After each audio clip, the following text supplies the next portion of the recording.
SummerSlam 2001 is now in the history books. Let me tell you, this show, halfway through, in my opinion, was on its way to being a pretty lackluster show. But then there were a couple of matches near the end that really, really saved the show and really showed that WWE has a couple of guys on that roster that can really bring it. There were two absolutely outstanding matches on this show. There was a couple of pretty good matches and a couple of pretty big surprises. Besides that, the show was not really good. So, kind of a mixed bag show. Like I said, the two matches that I'm talking about were the main event and Edge versus Seth Rollins. Edge versus Seth Rollins is the best match of the pay-per-view and one of the best WWE matches of the year. Easily, easily. These guys went out there. They worked so hard. They hit each other with all their big spots, their big moves.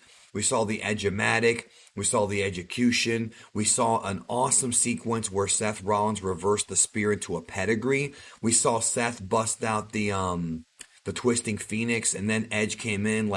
This was a fantastic, phenomenal professional wrestling match. And we knew these guys could do it. I mean, we knew that Seth Rollins was one of the guys that Edge wanted to work with last year when he came back. But man, they stole the show at SummerSlam. They stole the damn show. The other match that I absolutely loved was Roman Reigns and John Cena because they told a great story. John Cena, and I knew what the story was going to be. I even told my friends. Cena was going to try and get a flash pin on Roman Reigns, trying to surprise him with a roll-up with a small package to get the 1, 2, 3, because all it took was a 3 count for him to win. And Roman was going to try and beat down John Cena, but we knew that Cena was a tough guy, wouldn't go down so easily. Really, really good match. Really great match. Not as good as Edge versus Seth Rollins. I would say that. Because Edge versus Seth Rollins had a lot of different things going for it. A lot of different variety, things of that nature. Roman Reigns versus John Cena, though, felt epic. Cena comes out with a new shirt. The crowd was going nuts. They had fallen asleep because of the previous segment right before it. They did the yay boo punches. Cena busted out the AA or the FU from the top rope or from the second rope. The STF, he almost got him with that. Really, really great stuff. Roman doing the I am WWE. It was fun. It was a very fun main event. And those are the positives of when it comes to match quality. Now, besides that, I do want to say that the Usos against the Mysterios and the Damian Priest Sheamus matches were both pretty good. Definitely want to put those over because they were fun. Good undercard matches. And also Riddle and Randy Orton winning the tag titles was a pretty good moment. There wasn't much there. It was pretty simple. The match itself wasn't outstanding or anything, but it was cool that they're going to be a team now and that they're going to work together. They're going to be a not a team necessarily, but tag team champions. That was fine. Alexa Bliss, Eva Marie was horrible. That was bad. And then Goldberg. Well, actually, wait. Drew McIntyre and Jinder Mahal was a glorified squash match. I mean, Jinder Mahal got 2 or 3 moves in until McIntyre hit a bunch of suplexes and they hit the Claymore, and that was it. The crowd wasn't into it. I wasn't into it. It was literally a nothing match. Drew wins the feud and just squashes this fucking guy. And it was they built this up for a month or so, a little bit over a month for nothing. I'm not a Jinder Mahal fan, but it just felt pointless. It really felt pointless.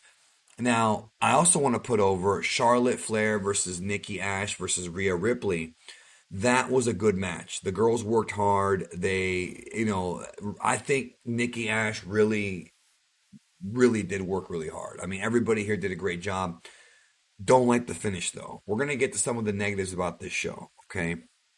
First of all, that finish with Charlotte winning the title, yes, I'm okay with Charlotte being champion again. I think it's too soon. I think it seems they're trying to rack up her title wins to catch up with her dad. I really don't know, but it seems that way. They're trying to forcibly do it instead of having it happen naturally, and I did not like that. There was no point in Charlotte winning this match, dude. Especially the fact that Nikki tapped out to the figure 8. I just didn't like that because you literally killed her credibility. Nikki is a character who needs to get as much momentum as possible. She cashed in Money in the Bank. She gets jobbed out by Charlotte, ends up coming out cutting promos about how Charlotte's better than her, even though she's the champion. Just really terrible booking WWE's done for 20 years. They don't know how to book baby faces, yo. This is why baby faces don't get over. This is why. This is why Roman Reigns, for years they tried and it didn't work until now. You know what I mean? This is why. This type of BS. And having Charlotte win that match, bro, like, I'm just not a fan. I'm not a fan at all of them doing that. Charlotte getting the belt back at some point, I understand. But tonight was the bad night. It was the wrong night to do it. The wrong night. But that's not the other problem. Okay. I want to talk about what happened with Bianca Belair. So, Bianca Belair comes out. She's supposed to wrestle Sasha Banks. There were rumors that Sasha Banks had COVID. I don't know for sure if that's true, but I guess it is true because Sasha could not wrestle her. They brought out, whatchamacallit? They brought out Carmella, but that was a fake out for them to finally bring back Becky Lynch. Now, Becky Lynch coming back is great. The crowd went nuts. People wanted this for a long time. You know, it's Becky Lynch. I mean, she was super over before she left. She was the uncrowned champion, or she was the champion. She had to forfeit the belt because she got pregnant with Seth Rollins' kid. They had a baby out of wedlock. Anyways. And so that's all well and good. However, Becky beating Bianca in 25 seconds, big mistake. I understand that sometimes you have to do the surprise flash win. And I know that Becky Lynch technically cheap shot at Bianca Belair, right? But the fact that it was that easy, Bianca Belair had been built up really, really strongly since the Royal Rumble. Her and Sasha had a great match at WrestleMania. She was built up really, really well. So for Becky to just show up after being on the shelf for over a year and just beat her with a Uranagi, the rock bottom basically is what it was, and winning the title in 25 seconds, dude, I didn't like this. I was not a fan of this. I understand that they felt like they were low on time. They could have cut time from the Goldberg-Lashley match, which went too long. They could have cut time from Becky Lynch's actual title celebration because they held that there for a while with the music playing. They could have cut time from a lot of things. I really don't like this thing they've been doing where the baby faces win in 2 seconds. Like, they did it with Lesnar too, against Kofi Kingston and other people. It's been a more recent thing since Lesnar's kind of started doing it, right?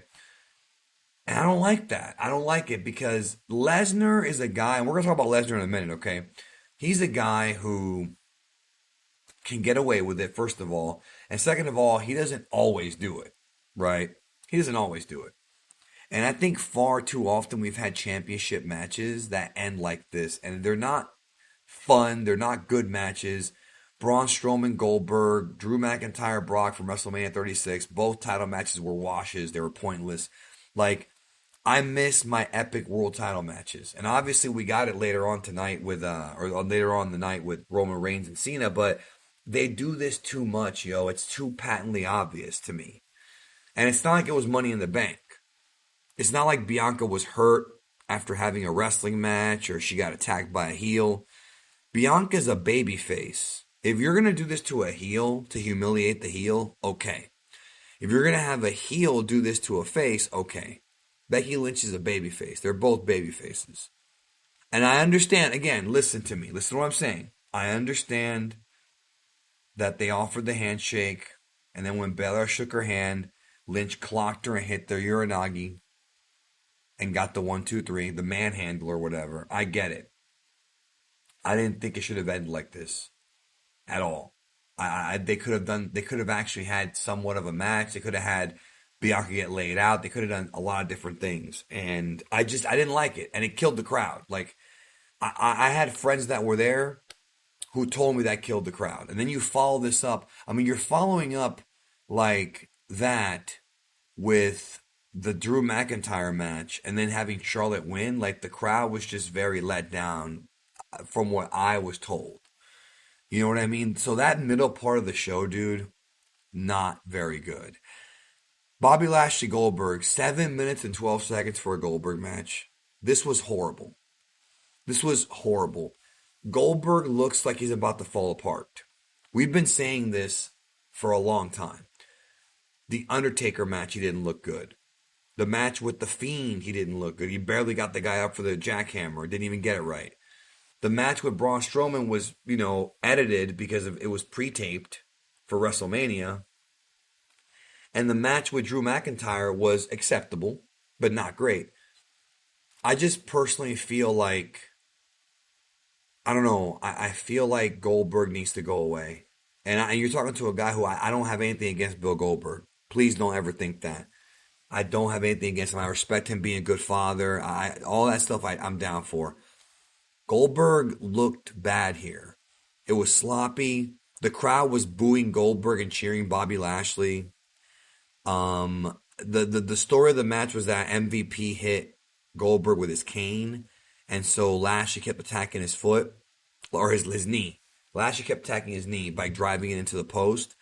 And then what happened was, and chop blocking, and then what happened was the referee stops the match. And then Lashley grabs a chair, and he's about to take Goldberg out. That's the whole thing. You want to take him out of wrestling. And then Goldberg's son attacked Lashley, and he got put in the hurt lock. And then Goldberg is checking on his son Gage, and then looks at Lashley and says, "I'm going to kill you." So you know what that means, right? That means the feud's not over yet, and we have to see Goldberg again. And I really did not want to see Goldberg again. Goldberg lost, I guess, via referee stoppage, right? Because of the injury. And very bad. Nobody wants to see Goldberg wrestling anymore. And the reason why he's even there, folks, is because of WWE's absolute horrible job they've done of getting new people over. They sit there and they can't get people over, but yet they bring back these old guys, these legends, right? Over and over again. And then these guys are looking worse every time they come out, And it's one of those things where they've done it so much that it's literally becoming WCW. You mean to tell me that on this show, where Goldberg looked horrible, where the crowd was not into him, and this is a guy who the crowd would always be into, whether you like him or not, that Lashley, they wanted Lashley to win decisively. He didn't win decisively, even though it felt decisive. They're going to keep the feud going because you're not going to have Lashley beat up Goldberg's son without the feud continuing. And on this same show, you have Becky Lynch beating Bianca Belair in 26 seconds. The project they had been working on all year was Bianca Belair. And on the same show, you have Charlotte beating Nikki Ash, the other new babyface they want to get over. The babyfaces looked horrible on this show, dude. The only one that looked good was Edge and John Cena. And even John Cena lost, but he looked good when he was losing, I just feel like it just shows that this company has not done a good job of getting people over. They used to know how to do this. WWE used to know how to do this better than anyone. And they really suck at it. That Goldberg Lashley segment was bad, dude. It was bad. It was the worst part of the show. By far. Luckily, Roman Reigns and John Cena saved the show. And like I said, Seth Rollins and Edge was amazing. I mean, dude, Edge busted out the Glam Slam. That was awesome, bro. Edge busted out. He tried to go for the Unprettier. Freaking Rollins, dude, the crossface, and then he beat him with a choke. That's awesome. Amazing match. Great finish. This show is the largest live gate, the largest non-WrestleMania live gate in company history. That's a big deal. That is a big deal, dude. Wrestling is really feeling very interesting right now, yo. And then we end the show with the return of Brock Lesnar. Brock comes out. The crowd went nuts. I was not expecting this. We had heard rumors of Brock and Lashley. That was the rumor we had heard 2 months ago. And now Lesnar's coming out with jeans and a tank top. His hair, he's got a beard. His hair is different. Paul Heyman is there, not really sure what to do, reacting awesome. He leaves the Roman Reigns. Brock poses in the ring, and that's where the show ends. So I don't know if they're going to go with Brock and Roman at the next pay-per-view. Probably not. If I were to guess, it's probably going to be at the Saudi Arabia show, which is not what I want because I really have an issue with these WWE Saudi Arabia shows, the Crown Jewel. But that's the show where they bring back legends and pay guys big money. So I think that might be where they're going to do it because they don't really have any more big stadium shows this year that I know of, or any more big shows except for maybe Survivor Series. That's probably going to be Raw versus SmackDown. So I think Roman Reigns and Lesnar, which by the way, that was the plan for WrestleMania 29 in LA in 2 years. Maybe they're doing it early. All I know is the crowd went nuts for it. I would have done something else, but if they really are doing Lesnar and Reigns at Crown Jewel, I mean, I think it's a waste, honestly. But whatever. This was a great moment. Lesnar and Becky Lynch coming back were good moments. Don't get me wrong. What they did with Bianca Belair and Becky, it should have been at least a bit more competitive. That I didn't like, but luckily, like I mentioned, Edge and Seth Rollins is a must-see match. Roman Reigns and John Cena was a spectacle, and that really made the show a lot better than I was expecting. They had a great couple of matches, and again, the triple threat match was good. There was some good stuff on there. It was thumbs in the middle for me. There was some good stuff and some horrible stuff, but the horrible stuff was pretty much all booking related, with the exception of that Alexa Bliss match. I think it was just bad booking all throughout the show. Drew McIntyre squashing Jinder. I mean, they could have done more with it. I don't know. And I'm not saying Jinder should be champion or anything like that, but I don't know what the point of this is. Maybe Lashley will wrestle Drew again. I don't know. But as a standalone show, SummerSlam was a thumbs in the middle. But you need to see those two matches I mentioned. That's it. That's the end of my review. Thank you for watching.